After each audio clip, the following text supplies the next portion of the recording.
Okay, my friends, we're going to have a wonderful discussion today about basically religion. And did you know that Harvard University was set up and founded by Puritans to train ministers about Jesus Christ? And now they have just selected a devout atheist to serve as their chief chaplain. Well, is he really an atheist? Well, let's see what he has to say. And I watched the video of him explaining, and I give him a 10 so far. I am now grading, and a 10 is tops. Is he capable of dealing with reality? That will determine his final grade. All right, the university with the motto Truth for Christ and the Church, founded in 1636, named for Pastor John Harvard. Well, Epstein 44 is ordained as a humanist rabbi. Humanist means the best for everyone, no matter what they believe. And I go with that 100%, no question whatsoever. However, if you can't deal with the reality of the situation we're in, then it's a whole different issue. Then I will have a problem with this guy. So let's see, what reality are we in, and can he deal with it?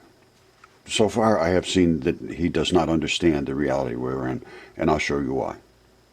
Okay, this is the new humanist chaplain at Harvard. I'm going to let him explain himself here. Here he goes. Hey, my name is Greg Epstein, and I am the Humanist Chaplain at Harvard University. And I work with a large community of humanist, atheist, agnostic, non-religious, secular, etc. students, faculty, staff, and members of the greater Cambridge and Boston community. All right, I'm going to explain to you what his feeling about the origin of the universe was, because this is where it becomes a little dicey. Okay, my good friends, from up to this point, he said everything that I would like to hear someone say as a good human being, and I believe he is a 100% good human being. However, his belief in the fact that we evolved from slime and there was a big bang and all that, it discounts an actual creator, a creation, and God, and he has discounted those things. Now, this is where I have a little bit of an issue. Now, the things he say about being a good human being do not require God. Absolutely do not. You can be a wonderful human being. However, if you don't have the ability to understand, was there a God? What was our universe like? Where did we come from? Was there a big bang? Was there giants? These are the things I'm going to be asking him in the upcoming interview, which we will do right now. Here goes. What humanists suggest is not that there's any one magical or even perfect solution to any of those problems or situations. There isn't. He was just talking about good things or bad things happening to good people. Why would God let that happen? Which sort of puts a little shadow over the top of God, saying, well, he doesn't have the power to intervene, so, maybe he's not what we thought he was. And I don't know. I don't have these answers either. And he's saying he doesn't have the answers. Nobody does. And in fact, it's not even that we want to talk about why bad things happen to good people. Because for humanists like myself, maybe there is no reason why bad things happen to good people. Maybe we're just here on Earth as the product of 14 billion years since the Big Bang. Billions of years of evolution here on this Earth. We're the products of single-celled organisms. Now, I totally disagree with that, and my research indicates that I am correct on this and he is not. So I would like to engage in just cordial discussion about what he would believe if presented with evidence. And so, if we are that, then maybe there is no reason why terrible things happen. However, there's also something to keep in mind, which is that although there are bad things and although the world has evolved in some very strange ways, it has also evolved to give you and me the opportunity to be here, to love one another, to care about one another, to connect with one another, and to choose to find a meaning and a purpose in our lives. That is exactly correct, my friend. I have no pushback on that whatsoever. And I think that is what God is hoping for all of us to do. And that is not really what's happening. Now, in most cases, or in a lot of cases, let's just go with that. I don't want to be negative, but I have turned kind of a little bit negative because I see a definite pullback from truth. from the actual truth of what we are facing. So we'll discuss it, and hopefully we can come to some resolution. But you claim to look for the truth, and I claim to be doing exactly the same thing. And that is really significant. And so what Tom began to do as a humanist chaplain, and what I continue to do today, is to sit with folks in the community and just talk openly and honestly and do the best that we can using our reason and our compassion and our creativity to figure out for ourselves, with each other, how to live a good life. I don't have all the answers. You don't have all the answers. I'm not here to give you all the answers. But if you come to my office and talk, then what we can do is we can figure out a little bit better for ourselves, with each other, what some of the answers to some of the questions that you're thinking about might be. I agree with that 100%. And truth is where it all has to start. And the truth has been suppressed by your university is one of the great suppressors. All of them are. So I see this as something that was written about also in the Bible, that education would become a way to suppress the thought of the people. And that's apparently what's happened. So let's have our discussion, and I want to present some evidence that would indicate that what was written in the Bible could very well be factual. Now, when I said upcoming interview, all I can do is to confront these people with my statements against the statements they make, because I'm rarely invited to a discussion between actual people. So when I say an interview, I am interviewing his statements by my statements. Now, I would love to have an open engagement, and this is what's going to be happening now. I'm going into the religious realm now of what all these things I found mean, because they have a meaning, absolutely have a meaning. To me, they do. Now, to somebody else, maybe they don't. Maybe they can discount the significance, but they cannot discount the evidence.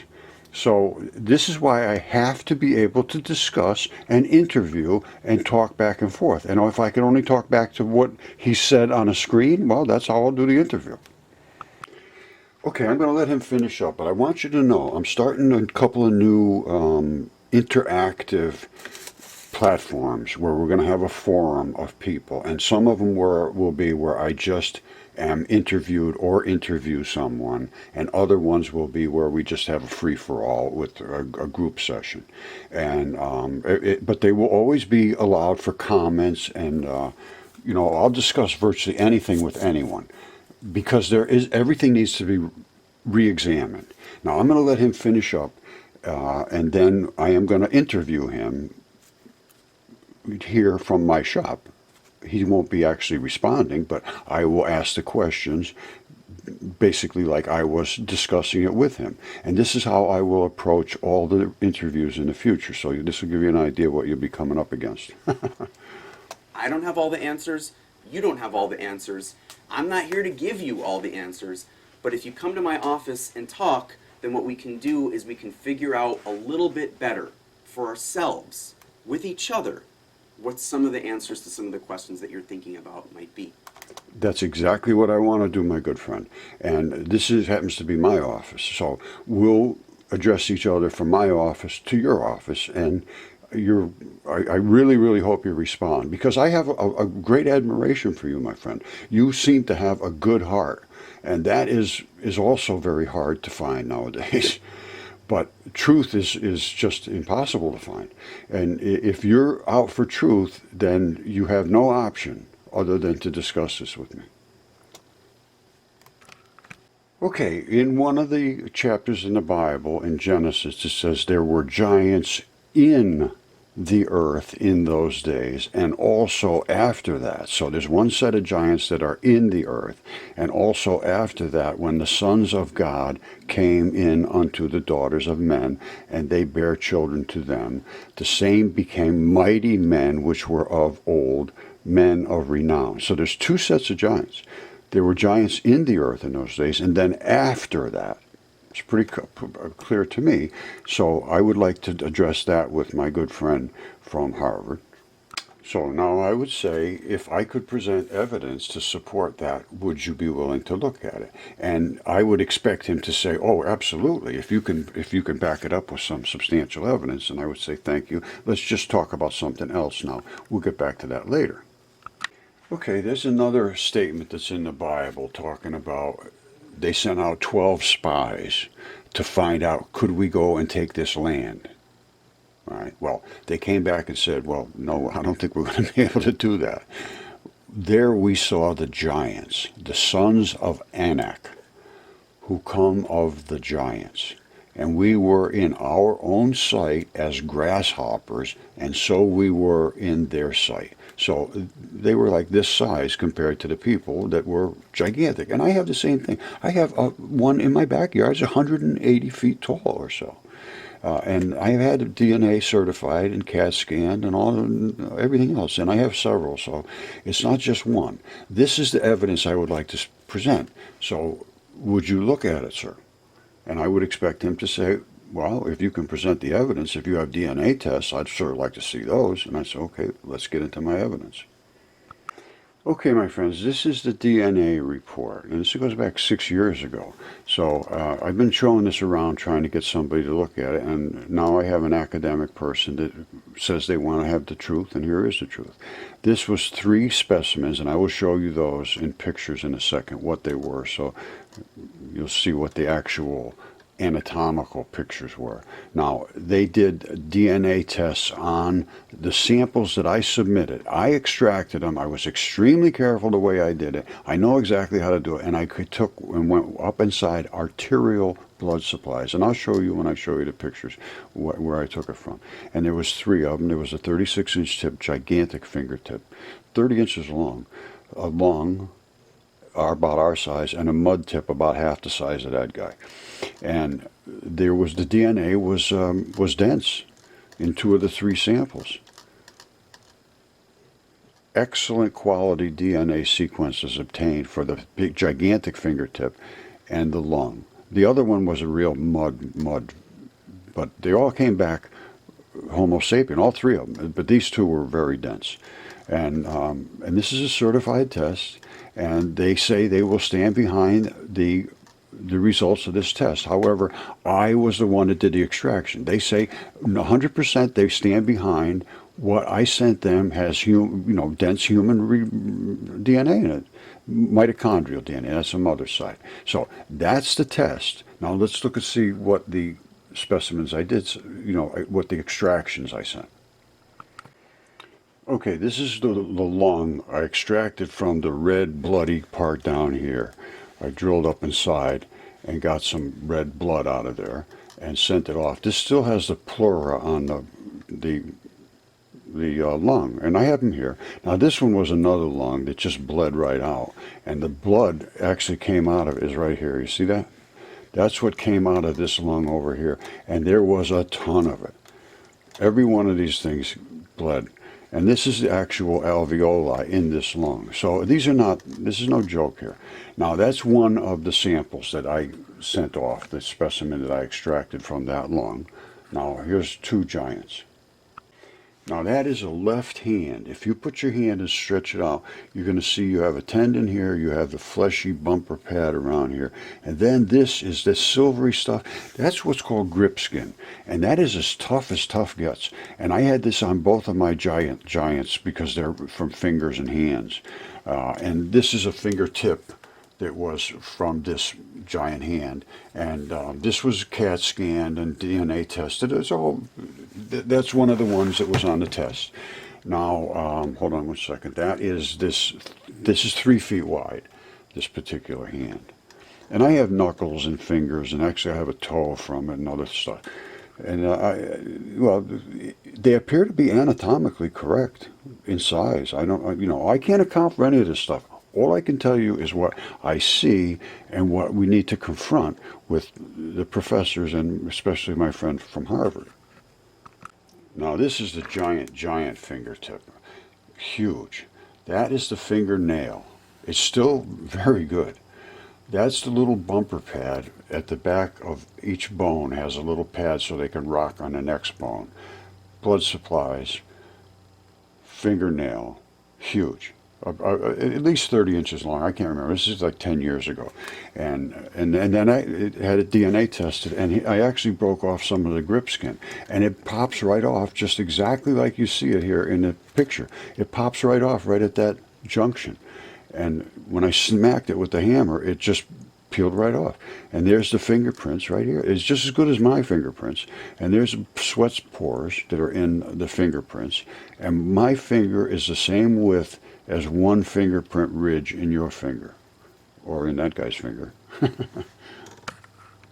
Okay, so my good friend at Harvard, we are in your academic realm, and the academics came out just recently and said Stonehenge rocks are nearly 2 billion years old, this new study finds.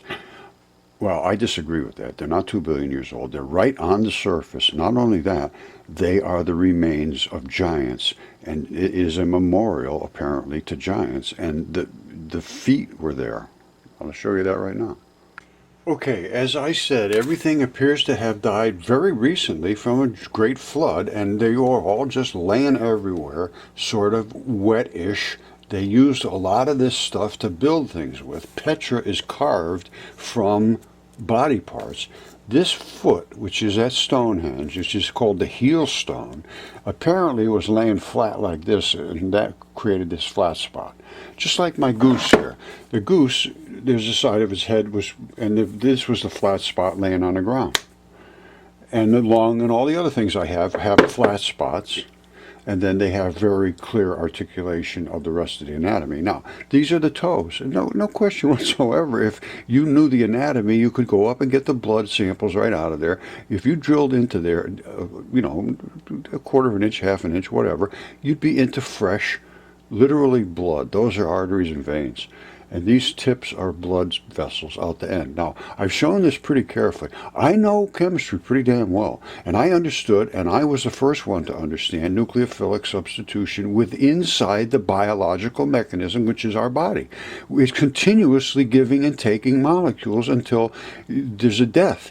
And then they have to stabilize. If they're in watery conditions, they will find a molecule that will stabilize them and turn them into stone after they dry out. It's exactly what happened in a great flood. Just a case of a fact.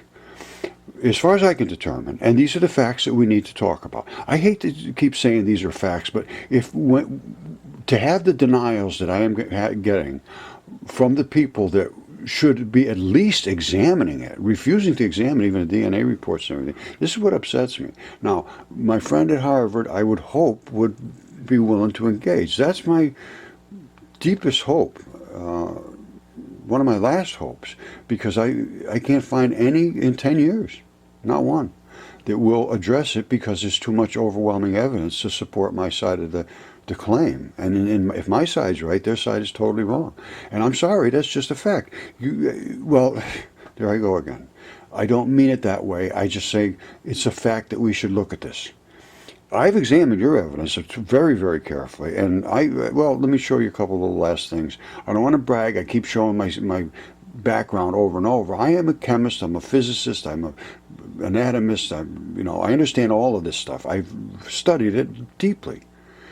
You don't have to go and get a degree from someone to say, he understands exactly what I told him. That is not education. I understand what I understand because it's understandable, not because somebody said, you're never going to understand this, but just write what I told you, and then you're going to be educated. No, that is not education, my friend. Okay, I just want you to know, I have a background in chemistry and physics and all that, and I did a paper long ago, 50 years ago, that said there was no such thing as a positive nucleus. There was a nucleus that had to be dipoles, and now I have proved that with other research, and that's a whole other issue. However, what we're going to look into right now is nucleophilic substitution reactions. I've been talking about this for years. That is what causes mudfossils to turn into stone. That's a goose head. There's the feathers in the goose's head in the back. Why would that turn to stone? Well, it turns to stone because of this process called nucleophilic substitution. Nobody's ever known about this. This article just came out May 2019, and he says this is Libra Chemistry. They're very, very good. The nucleophilic substitution reaction we have seen so far have all been laboratory reactions. They've only been in dishes and so forth, rather than biochemical ones where we actually see the little critters doing what they do to create these different substances. Now, finally, let's take a look at a few examples of nucleophilic substitution in a biological context. All the principles we learned so far still apply to these biochemical reactions, but in addition, we need to consider the roles of the enzyme catalysts. Well, what do the enzymes catalysts come from? Where do they come from? Bacteria. That's what they've been missing. Now, and he says a word of encouragement. This is the first time that we will be seeing real biological organic reaction mechanisms. They didn't even know they existed, and they are happening because of bacteria. It says, do not be intimidated by the size and complexity of the reaction molecules. They are just organic molecules with the same bonding patterns and functional groups you're already familiar with. All right, he's not talking about giant things. He's just talking about extremely complex chemistry. And it's only done by bacteria. If you don't have a good bacteria in your body, you're in trouble. All right, focus on the reacting parts of the molecule. What is the nucleophile? What is that all about? What is the electrophile? What is a leaving group? In most biological organic reactions, the main bulk of the biomolecule, the chunk we're trying to design, is just going along for the ride, pinched onto other things, and it brings and delivers stuff. It's the transition metals right in here. And these, your electrophiles and neutrophiles, the electrophiles are over where they have a lot of extra electrons. The neutrophiles are over here where they hardly don't have any electrons. And they move back and forth, going along for the ride on top of these molecules, which are the transition metals, which form these extremely intricate complexes. That's why he says don't get intimidated by the complexity of the reaction. And it's really, all they're doing is going for a ride along with this group, the leaving group. Okay, my friends, I did make a mistake, I believe, in here, where I talked about the electrophiles and the neutrophiles. Well, I believe I said that these are the electrophiles and these are the neutrophiles. It's just the opposite. Electrophiles are really these looking for electrons, and these are neutrophiles looking to give up electrons to neutralish particles. And this is the transition that does it in between, the transition metals, and they float around in the blood. So, but this is how I came across the reason that mud fossils preserved in the manner they did. So regardless of what's a nucleophile, what's an electrophile, forget about it. All it means is that these have to stabilize. When you're alive, there's no stability, none whatsoever. It continuously, 100%, except your enamel on your teeth, maybe, is continuously transitioning molecules in this nucleophilic substitution back and forth. You die, it stops. What happens? You rot, you become bits and pieces in mud, or something invades it and says, I will hold on to you if you hold on to me, and after we dry out, we'll be a stone. Is that okay? And I says, yeah. I said, I got a million other buddies around here. I'm going to bring them in, where all of you are going to turn to the same thing I am. We'll call it basalt, or we'll call it limestone. Nucleophilic substitution. Okay, so Greg Epstein, my good friend, I would certainly love to have an engagement discussion, about what it would mean if these things were true, which I think I presented enough evidence to warrant at least an examination and then a discussion. Those are the things you're claiming to be willing to do, and I am as well. So I'm going to be trying to contact you, and if anybody can get through, because I have never been able to get through to anybody in Harvard after about 8 or 9 years ago. That was it. No more conversations there. So I am going to try to get through to you personally. I'm going to send this to Harvard. Everybody else should do the best they can to try to get a conversation going, and we'll see what these things truly do mean if they're real. If they're not real, well, I'm making things up, but I don't think you can hang that on me at this point. It's pretty convincing to me what I've found. And I would hope that other people will take it seriously. And I'm finding that their minds are so made up already, and they feel so well educated that they just can't let themselves roam into that realm. And I don't know whether it's self interest that they feel, oh boy, I'm going to be shown that I wasn't right, or whether it's just that they cannot see. But I mean, if they cannot see, they literally cannot see.